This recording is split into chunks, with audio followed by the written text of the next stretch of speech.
सलाम, नमस्ते, सत श्री अकाल। मैं हूं रजा और आप देख रहे हैं रजा ग्राफी की मिडिल ईस्ट स्पेशल रिपोर्ट। सऊदी अरब का जलवा यमन के अंदर कुछ यूं हुआ है कि भैया जो यूएई की फौज थी पहले तो वो भागी और यूएई के समर्थन हासिल करने के बाद जिस एसटीसी आतंकी लड़ाकू ग्रुप ने यमन के अलग अलग इलाकों पर कब्जा कर लिया था, जब सऊदी अरब की फौज यमन में घुसी तो वो एसटीसी के लड़ाके भैया अपनी गाड़ियां, अपने आर्म व्हीकल्स, अपने हथियार सब वहीं छोड़कर सर पर पैर रखकर फरार हो गए। मंजर दिखा रहा हूं।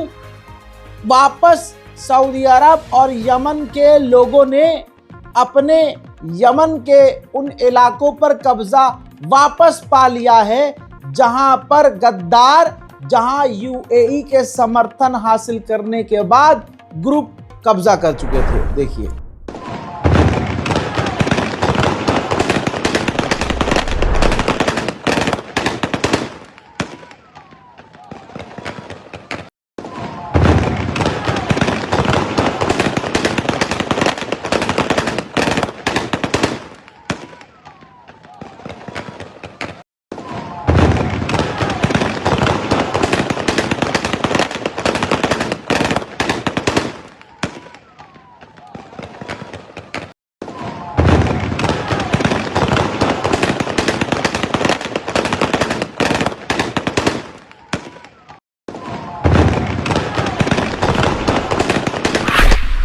हजरात मोहतरम, उधर रजब तैयब एर्दोगान तुर्की के राष्ट्रपति ने सऊदी अरब के क्राउन प्रिंस मोहम्मद बिन सलमान से सोमालिया यानी सोमालिया और सोमालिया लैंड का जो मामला चल रहा है, तो सोमालिया और यमन के हालात पर बिन सलमान से तुर्की के राष्ट्रपति एर्दोगान ने बात की है फोन पर। वहीं सऊदी अरब ने अच्छा कदम ये उठाया है कि सोमालिया के साथ खुलकर खड़ा हो गया है।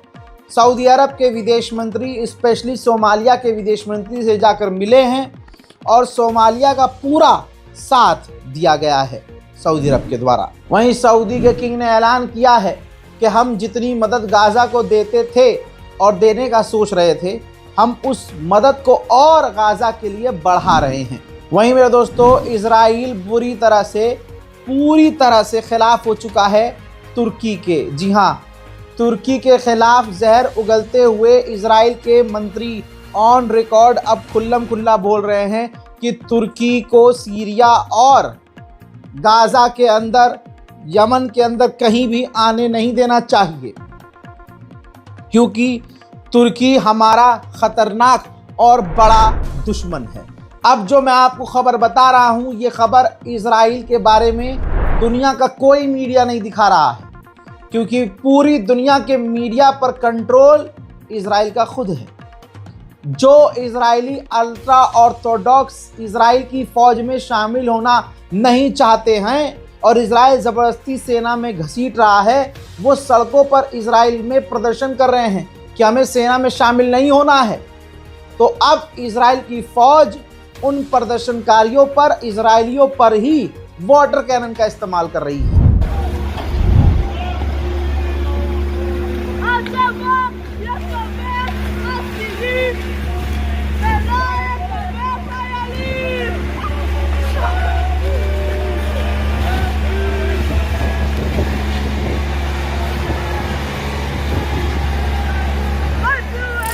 उधर नेतन्याहू ने कहा है कि डोनाल्ड ट्रंप ने सही कहा है, हमास को हथियार डालना होगा, इसमें हम कहीं भी फ्लेक्सिबल नहीं होंगे, हमास को पीछे हटना होगा। दूसरी तरफ जहां सीज फायर की बात होती है, आप यकीन जानिए सीज फायर हर दिन इजराइल तोड़ रहा है। गाजा पर एक बार फिर से इजराइल ने बमबारी करके सीज फायर को तोड़ा है।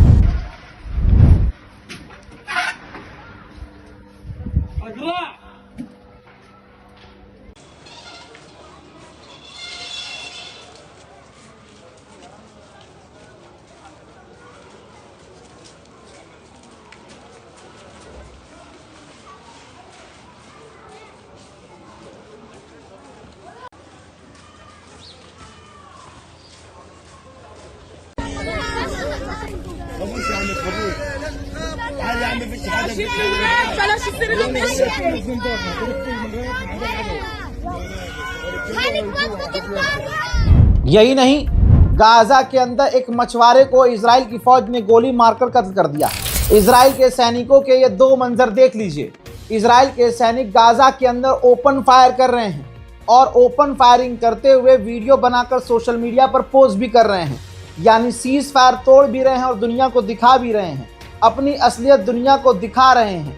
बहरहाल अमेरिका और इजराइल की असलियत तो दुनिया पहचान ही चुकी है, लेकिन अफसोस की बात यह है कि अरब पूरी तरह से गाजा और फिलिस्तीन पर अब चुप्पी साध चुका है। हजरात, सीज फायर के बावजूद, सीज फायर के बाद अब तक 420 लोगों को गाजा में इजराइल कत्ल कर चुका है और 11,260 से ज्यादा लोगों को सीज फायर के बावजूद घायल कर चुका है इजराइल। गलतफहमी है जो ये कहा जा रहा है कि गाजा में सब कुछ ठीक है। मंजर आपके सामने है, इजराइल का ड्रोन, इजराइल यानी अपने ड्रोन के जरिए गाजा के ऊपर बम गिरवा रहा है। बात करें वेस्ट बैंक की, तो वेस्ट बैंक में एक फिलिस्तीनी नौजवान को इजराइल की फौज ने गोली मारकर खत्म कर दिया है। उधर जर्मनी की आवाम जब फिलिस्तीन के लिए सड़कों पर है और हर दिन सड़क पर है, हर दिन प्रदर्शन हो रहा है और जर्मनी की जो पुलिस है अपनी ही आवाम को मार पीट कर गिरफ्तार कर रही है।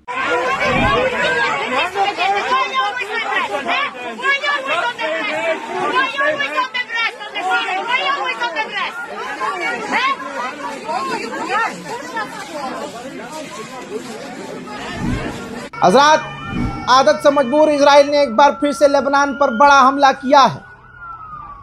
बड़ी तबाही मच रही है, लेकिन फिर से कह रहा हूं, हर दिन कह रहा हूं, अरब खामोश बैठा है। एक अरब देश को इजराइल खुल्लम खुल्ला पीट रहा है और दूसरे तमाम अरब चुपचाप देख रहे हैं। सिर्फ हमले नहीं कर रहा है बल्कि लेबनान के लोगों को डरा भी रहा है। इस तस्वीर में आप देख सकते हैं इजराइल के फाइटर जेट लेबनान के ऊपर उड़ते हुए नजर आ रहे हैं। उधर यूके और फ्रांस ने किया है दावा। फ्रांस और यूके ने मिलकर वीडियो उन्होंने जारी किया है। दोनों ने मिलकर सीरिया के अंदर ISIS का बहाना लगाते हुए कहा है कि हमने ISIS के आतंकियों को निशाना बनाया है। उधर से ईरान से आ रही है बड़ी खबर दोस्तों। ईरान पर हमला करने की तैयारी अमेरिका की पूरी है, तो उधर ईरान अपने एयर डिफेंस सिस्टम टेस्ट कर रहा है।